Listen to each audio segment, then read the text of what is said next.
오늘 또 이렇게 말씀을 나눌 수 있어서 너무나 감사드립니다.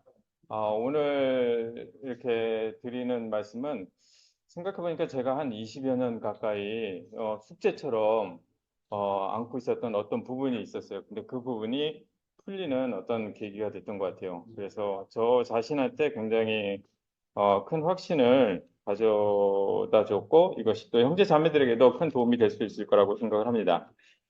아멘.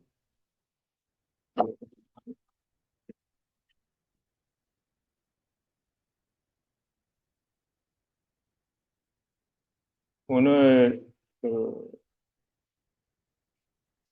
음,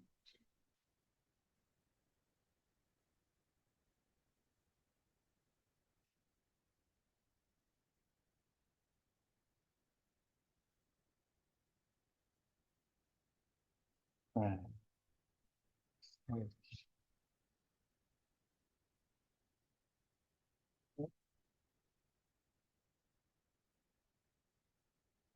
네, 오늘 저기 말씀드리는 부분은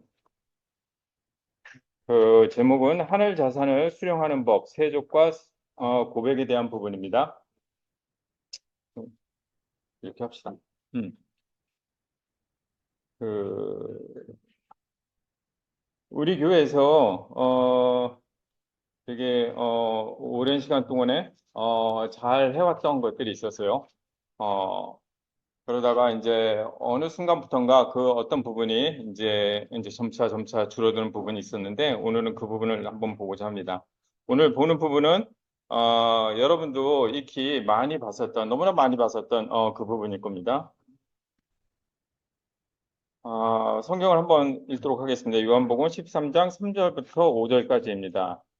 예수께서는 아버지께서 모든 것을 자기 손에 맡기신 것과 자기가 아버지께 하나님께로부터 왔다가 하나님께로 돌아간다는 것을 아시고 잡수시던 자리에서 일어나서 겉옷을 벗고 수건을 가져다가 허리에 두르셨다. 그리고 대야에 물을 담아다가 제자들의 발을 씻기시고 그 두른 수건으로 닦아주셨다. 아멘. 이 부분 너무 많이 아는 부분이죠. 아마 이 부분 아마 모르는 대한민국의 사람들은 없을 것 같습니다. 이 세족식은 예수님이 십자가 죽음이 있기 바로 전날 밤에 이루어진 일입니다.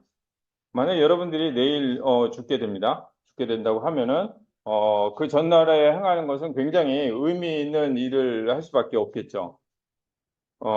그래서 가장 어떤 예수님이 그 죽기 바로 전날 밤에 이 세족식, 제자들의 발을 씻기는 것은 굉장히 큰 의미가 있을 것입니다. 이것은 단순히 우리가 겸손한 예수님을 보여주기 위한 어떤 예화로 보는 것 이상의 의미가 있습니다. 요 구절을 좀 더 자세히 한번 살펴보도록 합시다. 여기 보면은 잡수시던 자리에서 일어났다라는 구절이 있습니다. 이것은 뭐냐면은 영광의 보좌에서 내려와 인류를 구원하기 위해서 이 땅에 오셨다라는 것을 예표하고 있습니다. 그러니까 하늘의 그 자리에서 일어나서 자리로 이렇게 내려오신 거죠. 그리고 두 번째, 여기서 겉옷을 벗고라는 단어가 있습니다. 겉옷을 벗고. 여기 보면은 요한복음 10장 11절에 이런 구절이 있습니다. 나는 선한 목자라. 선한 목자는 양들을 위하여 목숨을 버리거니와 라고 이렇게 써 있습니다. 여기서 목숨을 버린다라는 단어와 겉옷을 벗고라는 단어는 같은 헬라어예요. 그러니까 이 겉옷을 벗고라는 것은 자신의 생명을 내어줄 것을 예표한 단어입니다. 그리고 또 수건을 둘렀다고 얘기를 했습니다. 허리에 이렇게 예수님이 수건을 둘렀다. 이것은 만왕의 왕이 준비된 종의 형태를 취한 부분을 얘기하고 그리고 대야에 물을 이렇게 담았다라는 구절이 있습니다. 대야에 물을 담았다. 대야에 물을 담은 이유는 뭐죠? 발을 씻기 위함이죠. 발은 뭐죠? 가장 지저분한 것이죠. 결국은 이 부분은 뭐냐면 십자가에서 흘릴 보혈을 상징하고 있습니다.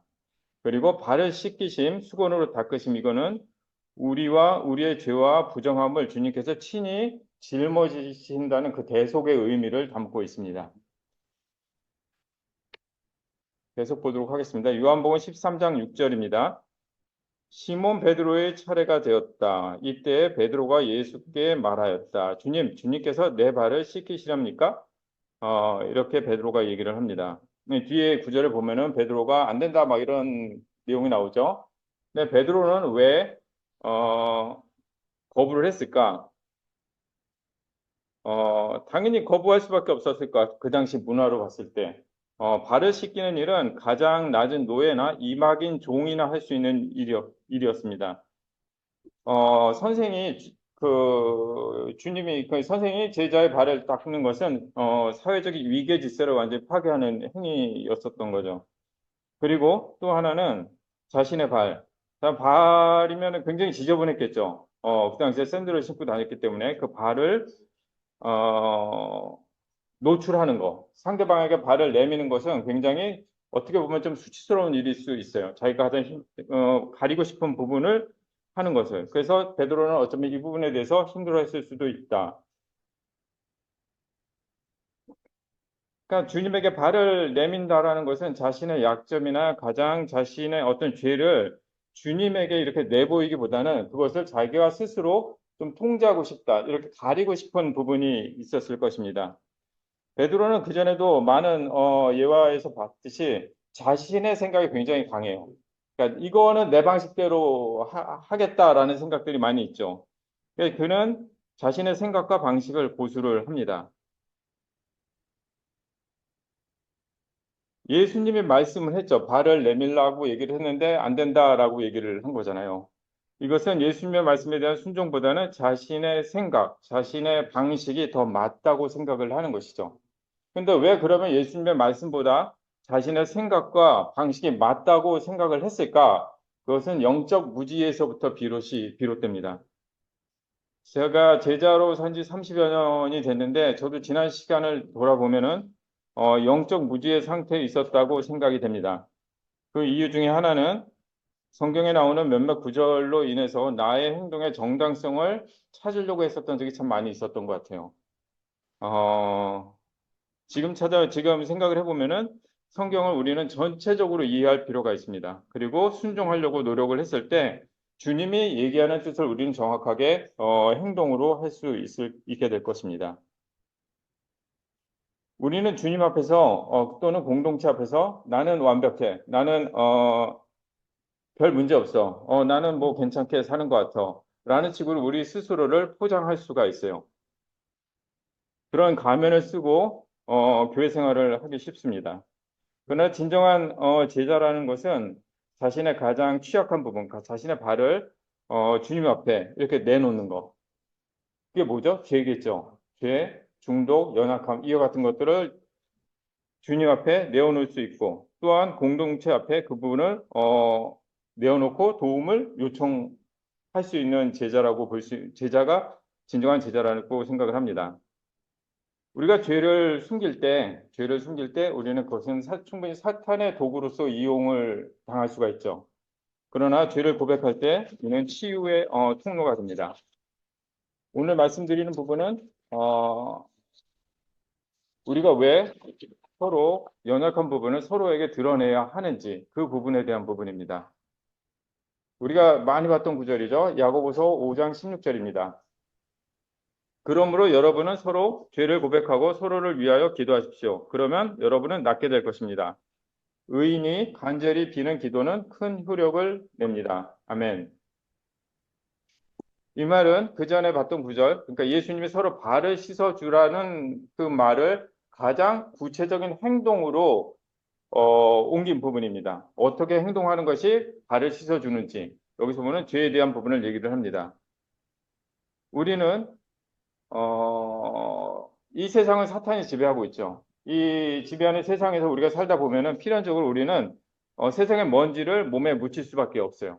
이 먼지라는 것은 어떤 작은 죄들입니다. 많은 하루를 살면서도 우리는 마음에 걸리는 것들이 있을 수도 있고 또 그런 것들이 누적이 될 수가 있습니다. 근데 여기서 서로 죄를 고백하는 것은 뭐냐면은 그 묻은 먼지를 털어내는 부분입니다. 사탄은 죄를 비밀이라는 그 어둠 속에서 가두고 성도를 고립시키고 그리고 결국에는 지배하려고 합니다. 그러니까 죄를 고백하지 마. 죄에 대해서 그냥 괜찮아라는 식으로 죄를 굉장히 그 이렇게 가두는 역할을 하죠. 그러나 죄를 우리가 입술로 고백하는 순간 그 죄는 빛 가운데로 나오면서 이제 사탄이 휘두르던 비밀의 권세가 이제 파괴되는 과정을 겪게 됩니다. 여기에 보면은 우리가 서로 죄를 고백하라고 얘기를 합니다. 제자를 표현하는 말들이 있죠. 제자를 표현하는 말. 그 중에 하나가 왕 같은 제사장이라고 우리는 얘기를 합니다. 제사장의 역할이 뭐죠? 백성의 죄를 대신해서 제사를 드리고 하나님께 용서를 구하는 것이죠. 어, 그러면은 우리가 제사장이라고 했기 때문에 제자들의 죄를 듣고 우리는 어떻게 해야 되죠? 중보 기도를 하게 됩니다. 그러면 중보 기도를 하게 되면은 우리를 통해서 하나님의 자비와 용서가 이렇게 전달되는 통로가 우리라는 것이죠. 과거에는 이와 같은 역할을 성직자, 대제사장만이 할 수 있었죠. 그러나 지금 우리 모두가 다 할 수 있게 돼 있는 거죠. 그래서 특권이라고 하는 것입니다. 마태복음 16장 19절에 이런 구절이 있습니다. 내가 너에게 하늘나라의 열쇠를 주겠다. 네가 무엇이든지 땅에서 매면 하늘에서도 매일 것이요. 땅에서 풀면 하늘에서도 풀릴 것이다. 아멘. 여기서 하늘나라의 열쇠라는 부분이 나옵니다. 하늘나라의 열쇠. 이것은 베드로 개인을 얘기하는 것이 아니라 예수 그리스도를 주님으로 모시는 공동체, 즉 교회를 얘기를 하는 것이죠. 하나님이 교회에게 주신 영적 권세, 그걸 통해서 사람들을 하나님께로 인도하는 통로 역할을 하는 그 권세를 맡겼다는 얘기죠. 열쇠를 맡긴다라는 것이. 여기에 보면 매다와 풀다라는 단어가 있어요. 매고 푼다라는 거. 이것은 유대인의 그 당시 어떤 법적인 용어였습니다. 여기 보면은 매는 것, 바인딩이라고 하는데 죄를 짓고도 회개하지 않는 자에게 당신은 여전히 죄에 얽매여 있습니다라고 선언하면서 공동체의 거룩함을 지키는 것입니다. 어떤 사람이 있어요. 근데 그가 죄를 지었음에도 불구하고 회개하지 않고 있습니다. 그러면 그에게 매여 있다라고 선언을 하는 것이죠. 그러므로 인해서 공동체에 들어오지 못하게 하고 그리고 그 거룩함을 지키는 것이죠. 이건 권징과 질서의 역할입니다. 근데 푸는 것이 있습니다. 루징. 근데 어떤 사람이 죄를 졌어요? 그 사람은 진심으로 회개하고 죄를 고백합니다. 그러면 그런 사람에게 예수 그리스도의 이름으로 당신의 죄는 사해졌습니다. 라고 선언을 합니다. 그래서 그를 자유케 하는 것이죠. 그래서 이것은 용서와 회복의 부분을 얘기합니다. 근데 여기서 중요한 건 뭐냐면은 교회가 땅에서 결정하면 하늘이 따라오는 것이 아니에요. 우리가 했다고 해서 하나님을 그대로 따라가는 것이 아니라 하늘의 뜻과 법에 따라서 교회가 땅에서 대리 집행을 한다라는 얘기예요. 그러면 하늘의 권세가 나타난다는 얘기입니다.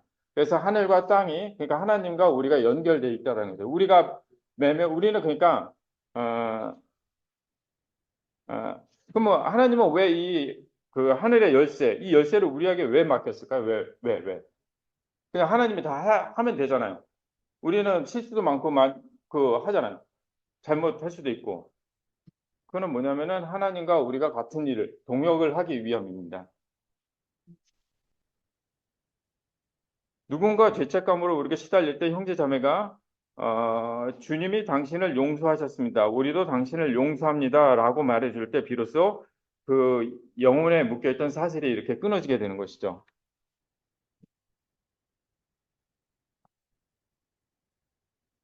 주님이 약속하신 게 뭐죠? 용서죠.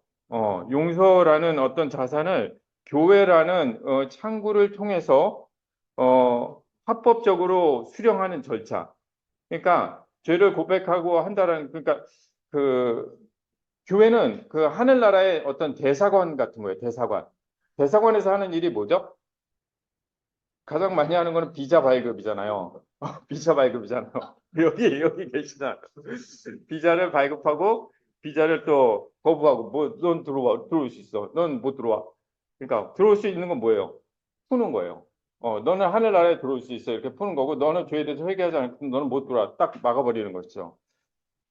그럴 때 우리는 복음과 사랑으로 세상 사람들을 영적으로 이렇게 풀어줘서 그래서 하늘나라로 안내하는 영적 행정관이라고 볼 수 있는 것입니다.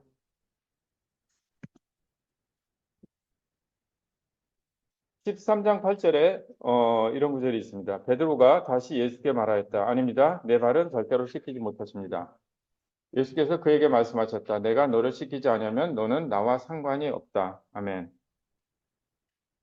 다시 베드로는 예수님이 발을 씻기려고 했을 때 안 된다고 얘기를 했죠. 베드로의 거부는 겉보기에는 스승에 대한 지극한 어떤 예의처럼 보입니다. 그러나 실은 그 이면에는 인간적인 의로움과 그리고 또 교만이 숨어 있습니다. 나의 방식, 내 방식대로 해야 돼라는 생각을 갖고 있었던 것이죠. 베드로는 주님이 그냥 노예나 하는 그 일로서 하는 것을 용납할 수 없었던 것이죠. 그것은 품이 없는 일이다. 그래서 안 된다. 그리고 내가 이것을 막는 것은 나는 주님한테 충성하는 거다라고 생각을 한 것이죠. 근데 예수님은 전혀 다르게 다른 부분을 얘기를 하십니다. 그러니까 하나님의 은혜가 베풀어지는 그 방식보다는 나의 방식이 더 우선순위에 두었던 것이죠. 이것을 영적 오만이라고 이렇게 볼 수 있습니다. 그리고 자신의 가장 취약한 부분을 예수님 앞에 내어드리는 것을 굉장히 힘들어 했습니다. 우리는 종종 예수님 앞에 나아갈 때, 그리고 사람들 앞에 나아갈 때, 어, 어, 우리의 죄와 연약함을 다 해결하고 나서 나아가고 싶죠. 내가 아주 지저분한 상태에서 얼굴도 씻지 않고 뭐 옷도 꾀죄죄하고 또 죄로 인해서 마음은 찌그러져 있는 상태로 예배 가고 싶지 않잖아요. 그걸 다 해결하고 우리는 예배 가고 싶고 교제하고 싶어 해요. 난 깨끗해, 난 괜찮아 라는 식으로 보여주고 싶어 합니다. 그런데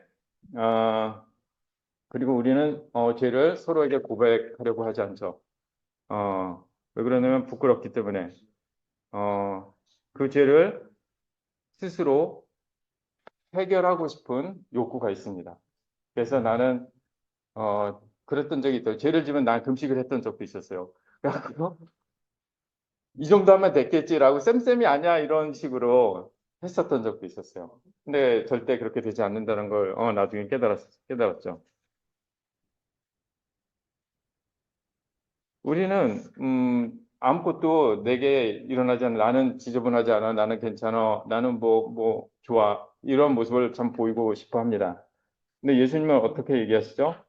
그 더러운 발 그대로 나에게 내밀라고 얘기를 하십니다. 어, 예수님 앞에서도 베드로는 나는 깨끗해라고 얘기하고 싶었던 거죠. 우리는 내 수치를 주님 그리고 주님이 보내신 그 형제에게 손에 맡기는 거룩한 굴복 그거를 그런 것이 없을 때는 주님의 능력이 우리 속에 이렇게 역사하지 않게 되는 거죠. 그런데 주님이 베드로의 그 말을 들었습니다. 내 발은 씻기지 못합니다라고 얘기를 했을 때 주님은 어, 이 발씻음, 세족의 영적인 필수성에 대해서 얘기를 하십니다. 무슨 말을 하냐면 내가 너를 씻기지 않으면 너는 나와 상관이 없다라고 얘기를 합니다. 상관이 없다. 이 상관이라는 단어는 뭐냐면 헬라어로 메로스라고 하는데 이 말은 목, 지분, 기업, 유업 이런 부분을 얘기합니다. 즉 이건 뭐냐면 주님에게 씻김을 받지 않는 자는 그리스도의 생명에 참여할 수 없다라는 얘기예요. 그분이 하나님으로부터 받은 어떤 영적 유산을 에서 씻김을 받지 못한 사람은 제외가 된다라는 얘기예요. 어, 그러니까 주님의 그 세족, 그러니까 발씻음을 거부하는 행위는 그분과의 관계를 거부하는 거라고 우리는 볼 수 있습니다. 그래서 우리는 지속적으로 하나님과 예수님과 교제하기 위해서는 지속적인 발씻음이 필요합니다. 이미 목욕한 자라도 삶의 자리에서 묻은 발의 먼지를 주님에게 이렇게 내어 놓을 수 있어야 합니다.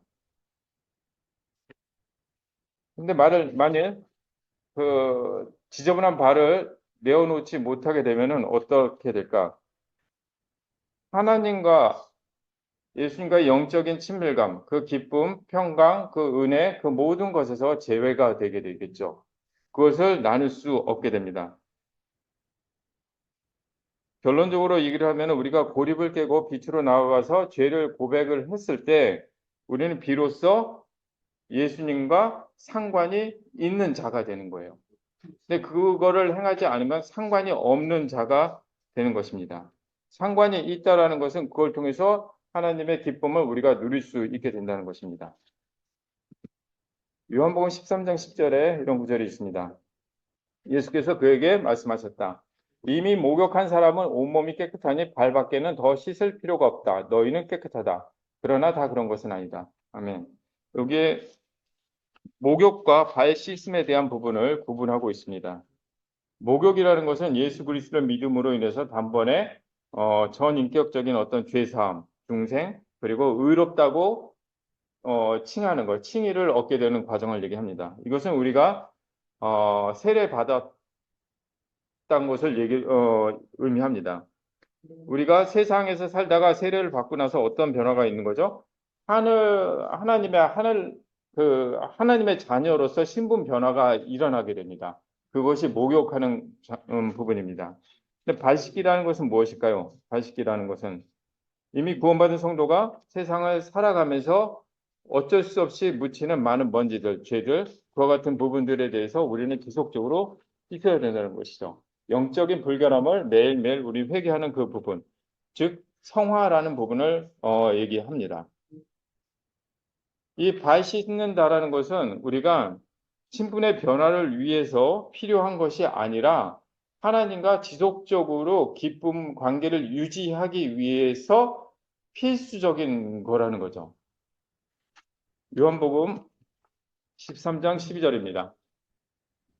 예수께서 제자들의 발을 씻겨주신 뒤에 옷을 입으시고 식탁에 다시 앉으셔서 그들에게 말씀하셨다. 내가 너희에게 한 일을 알겠느냐. 아멘. 예수님은 모든 제자의 발을 다 씻겨주시고 나서 다시 식탁에 가서 앉으셨죠. 그리고서 뭐라고 얘기했냐면 내가 너희에게 한 일을 너희가 알겠느냐라고 질문을 하십니다. 한번 그 분위기를 한번 상상을 해보세요. 예수님이 무릎 꿇고 대야에다 물을 담아갖고 발을 다 씻겨줬어요. 12명의 발을 다 씻겨줬어요.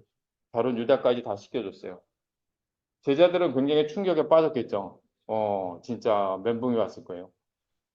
그리고 침묵이 쫙 흘렀을 거예요. 그래서 제가 이게 무슨 일인지 이해할 수 없겠죠.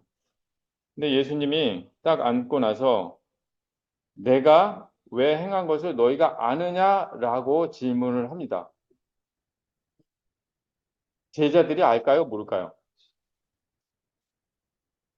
모르겠죠. 여러분은 왜 예수님이 제자들의 발을 씻겨줬다고 그것도 죽기 바로 전날 밤에 왜 씻겨줬다고 생각하십니까? 왜 씻겨요? 왜? 굉장히 중요한 일이겠죠. 죽기 전날 바로 죽기 몇 시간 후에 죽음을 앞두고 나서 이것을 했던 거예요. 우리는 이 답을 알아야 돼요. 굉장히 중요한 부분이에요. 굉장히 예수님이 굉장히 중요하기 때문에 이 부분을 행한 것이죠.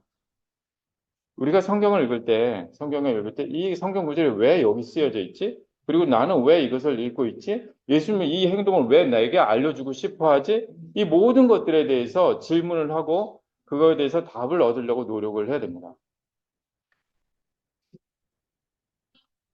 제자들은 지금 눈앞에서 일어난 일을 물리적으로는 봤지만 실은 그 영적인 그 의미를 깨닫지는 못하고 있었어요. 예수님은 그 의미를 제자들이 깨닫기를 원했어요.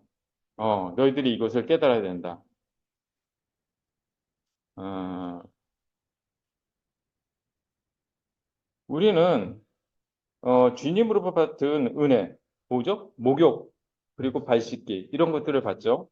이것을 어떻게 보면 되게 당연하게 여기는 경우가 있어요. 어, 당연하게 여기는 것은 뭐 그거에 대해 깊이 있게 생각하지 않는다는 얘기죠. 근데 우리는 거기서 멈추면 안 돼요. 거기서 그냥 당연하게 여기면 안 되는 겁니다. 만약 우리가 주님이 내게 행하신 용서와 그 사랑에 관한 일을, 어, 왜 나에게 이런 일을 했는지에 대해서 정확하게 이해하지 못한다면은 주님이 그 다음에 한 명령, 뭐죠? 서로 발을 씻어주라는 그 말을 지속적으로 행할 수가 없어요. 그 말을 깨닫지 못하면은 앞에 거를 깨닫지 못하니까 뒤에 거를 행할 수 없게 되는 거죠.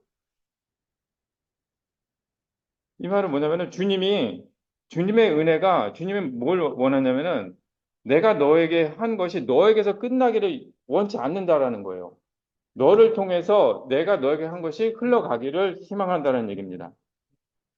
깨달음은 실천의 가장 강력한 동기예요. 깨닫게 된다는 것은 굉장히 중요한 부분이에요.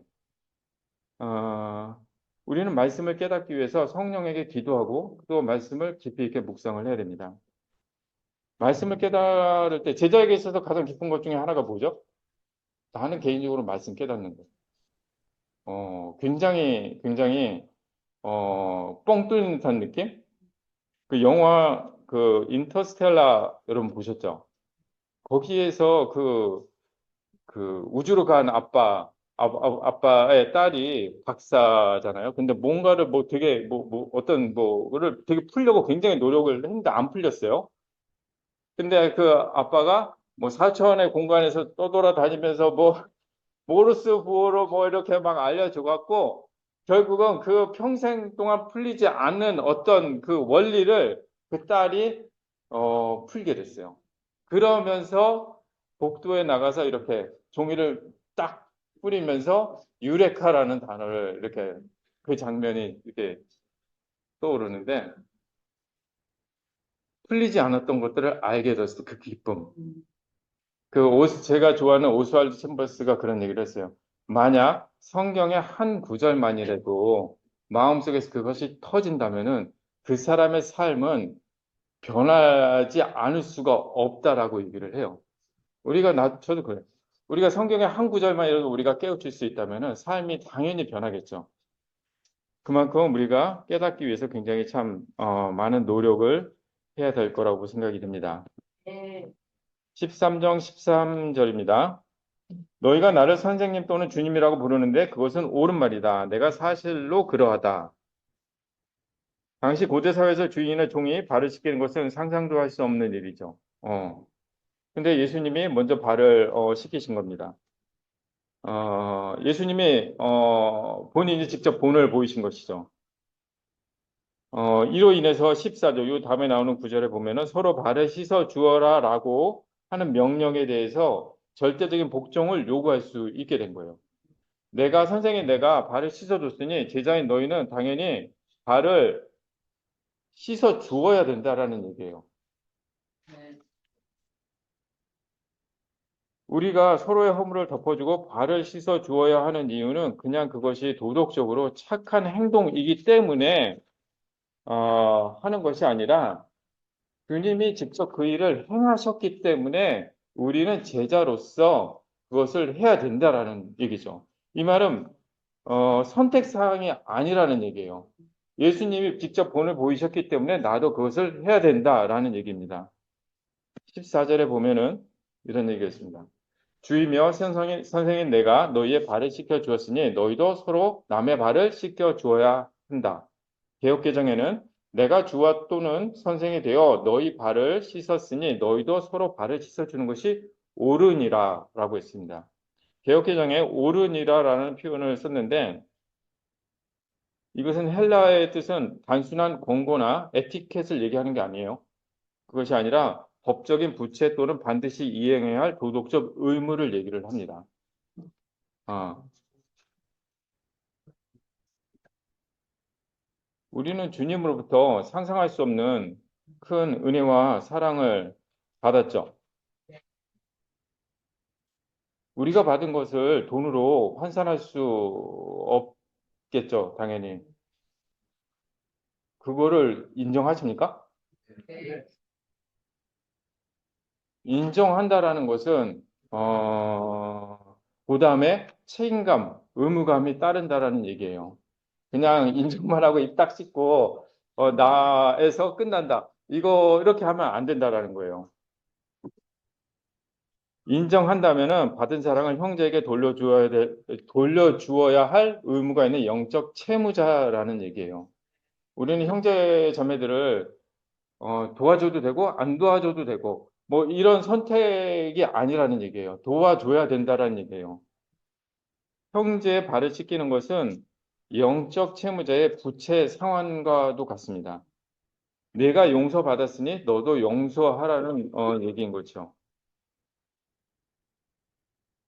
그런데 이거는 예수님이 명령하신 거잖아요. 너희도 발을 씻겨 주어라 라고 얘기를 했습니다. 그런데 주님이 명령했음에도 불구하고 서로 발 씻기를 거부할 때 개인과 공동체에 어떤 일이 일어날까? 우리가 이 일을 하지 않게 되면은 서로 죄를 고백하지 않고 회개하지 않고 그냥 각자 알아서 그냥 막 살아간다면은 어떤 현상이 벌어질 것인가? 개인적으로는 하나님과 상관이 없는 자가 될 것입니다. 비록 하나님 목욕을 받아서 하나님의 자녀일지라도 주님과 누리는 실제적인 평강, 은혜, 기쁨 이 모든 것들에 대해서 제외가 되겠죠. 그리고 기쁨을 잃어버리고 영적인 어떤 고립 상태에 빠지게 될 것입니다. 그리고 고백하지 않는 어떤 죄에 대한 부분은 사탄의 발판이 됩니다. 그걸 통해서 사탄은 이를 통해서 그 사람의 영혼을 어둠 속에 가두게 되죠. 그리고 지배하게 되고 양심을 점차 점차 마비시켜 버릴 것입니다. 결국은 끝에 가서는 그 형제는 영적인 고사 상태에 이르게 될 것이고 결국은 하나님을 떠날 가능성이 있습니다. 그러면 서로 발을 씻기지 않는 공동체는 어떻게 될 것인가? 공동체. 그런 공동체는 위선과 분열이 고착화 될 것입니다. 위선.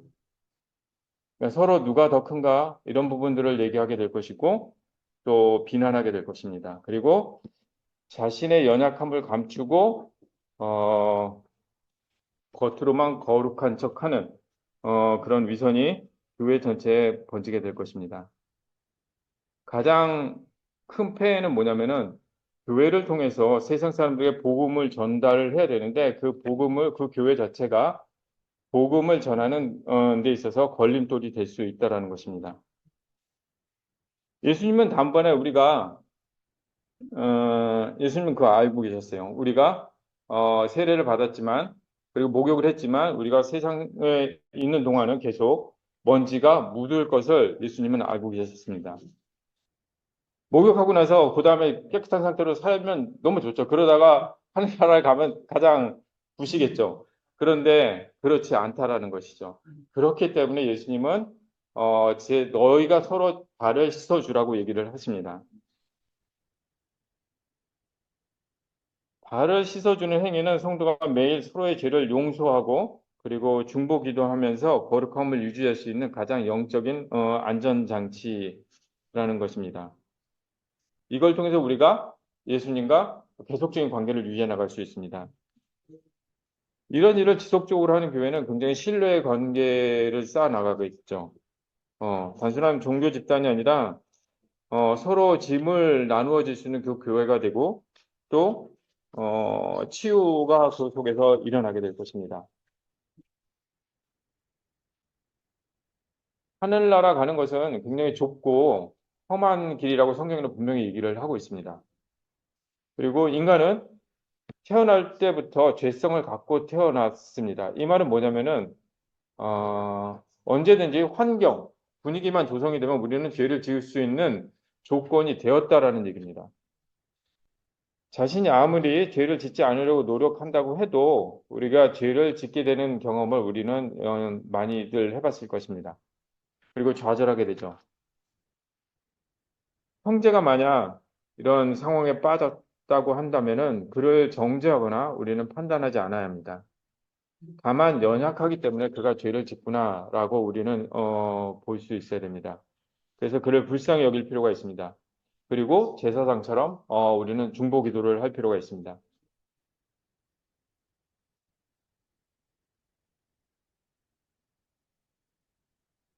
만약 우리가 죄를 지었으면은 여러분은 형제에게 가서 나를 위해 기도해 달라고 부탁하시기 바랍니다. 네.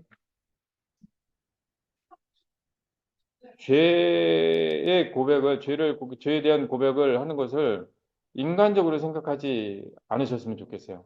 저는 인간적으로 참 많이 생각했던 것 같아요. 너무, 어, 좌절도 많이 되고, 어, 반복이 되다 보니까 이제, 아무것도 하기 싫고 그런 상태가 됐었는데, 그거 굉장히 인간적인 생각이었던 것 같아요. 결론적으로 성도가 죄를 고백하고 도움을 구하는 것은, 결코, 수치스러운 어떤 구걸이 아닙니다. 어, 하나님이 이미 나에게 그 하늘의 자산 용서하셨습니다. 그리고서 네가 또 죄를 지을 것을 알았죠. 그러면 네가 만약 죄를 지었다면 너는 내가 마련한 그 공동체, 내가 마련한 그 교회에 가서 얘기하라는 거예요. 그래서 그러면은 너희 죄가 다시 풀리게 될 거라고 얘기를 하시는 겁니다. 그거는 뭐냐면은 하나님이 내게 주신 특권이에요. 그러니까 어, 왕의 자녀다운 당당한 권리인 거죠. 내가 죄를 지어서 나를 위해서 기도해 달라, 형제요. 이렇게 얘기를 하는 거예요. 그러니까 비굴하게 가서 얘기하는 것이 아니라. 그리고 또 하나, 어, 형제가 만약 죄로 인해서 죄책감에 시달릴 때 여러분은 그냥 기도해 주시기 바랍니다. 과거에 우리는 죄를 딜해야 된다라는 얘기를 많이 했습니다. 이것은 당연히 형제를 도와주기 위한 것임을 그 동기를 의심치 않습니다.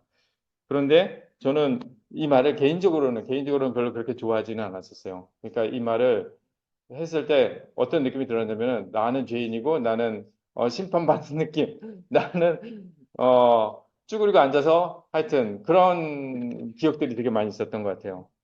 어, 그거보다는 그냥 그를 위해서 그리고 어떤 형제가 죄를 지었을 때 그 형제가 음, 수치심을 느끼지 않도록 우리는 굉장히 조심스럽게 도와줄 필요가 있어요.